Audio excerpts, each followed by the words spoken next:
আসসালামু আলাইকুম। ডিম পাড়া মুরগিকে কোন কোন খাবার খাওয়ালে বেশি ডিম পাড়ে এবং কোন কোন মেডিসিন প্রয়োগ করলে ডিমের পার্সেন্টেজ বৃদ্ধি পায় এ সকল বিষয় নিয়ে অনেকেরই জানার যথেষ্ট কৌতূহল রয়েছে।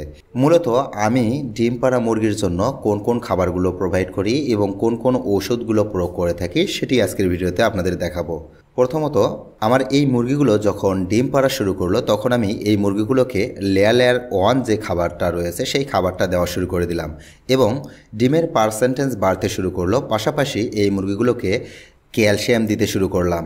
তবে শুধুমাত্র ক্যালসিয়াম দেই যে মুরগির ডিমের চাহিদা বা ডিম পারলে যে তার যে শরীরের ভিটামিনের ঘাটতি রয়েছে সেই ঘাটতি পূরণ হবে না।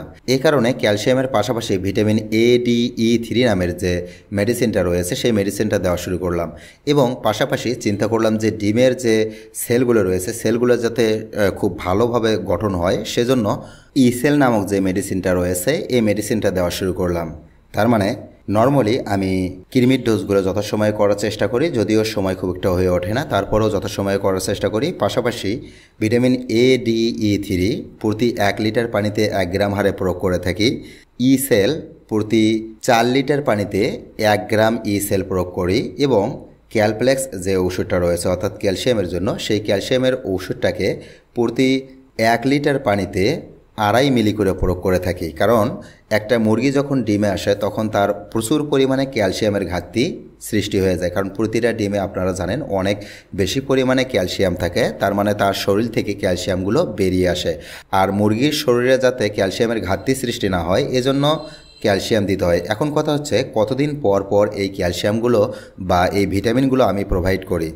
মোটামুটি আমি একটা করে ভিটামিন 3 দিন করে চালাই। 3 দিন চালানোর পর পরবর্তী 2 দিন গ্যাপ দেওয়ার পর আবারও পরবর্তী যে ওষুধ রয়েছে সেই ওষুধটা 3 দিন চালাই। যেমন ধরুন এখন আমি ভিটামিন ADE3 যে ওষুধটা রয়েছে সেই ভিটামিনটা দিচ্ছি। সেই ভিটামিনটা এখন থেকে 3 দিন পর্যন্ত এটা চালিয়ে যাব। 3 দিন পর 2 দিন গ্যাপ দেব। 2 দিন গ্যাপ দেওয়ার পর পুনরায় কী করব, ক্যালসিয়ামের যে ওষুধটা রয়েছে সেই ক্যালসিয়ামের ওষুধটা আবারও 3 দিন প্রয়োগ করব। এই 3 দিনের পর আবারও 2 দিন গ্যাপ দেব। 2 দিন গ্যাপ দেওয়ার পর ইসেল যে ওষুধটা রয়েছে এই ইসেল ওষুধটা 3 দিন প্রয়োগ করব। ইসেল ওষুধটা 3 দিন প্রয়োগ করা হয়ে গেলে আবারও 2 দিন গ্যাপ দেব। 2 দিন গ্যাপ দেওয়ার পর জিঙ্ক দেব এদেরকে।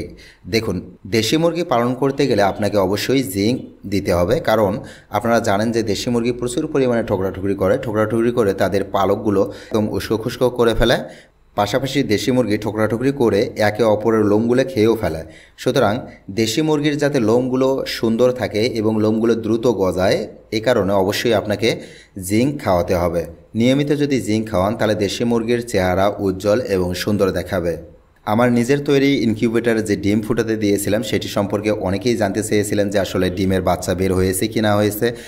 সময়ের অভাবে সেই ভিডিওটি আমি দিতে পারতেছি না আপনাদেরকে, তবে খুব শীঘ্রই আমার যে ইনকিউবেটার থেকে বাচ্চা ফুটিয়ে বের হয়েছে এবং সেই বাচ্চাগুলো লালন পালন অলরেডি চলতেছে সে সম্পর্কে আপনাদের একটি আপডেট দেওয়ার চেষ্টা করব। সকলেই ভালো থাকবেন, সুস্থ থাকবেন। আসসালামু আলাইকুম।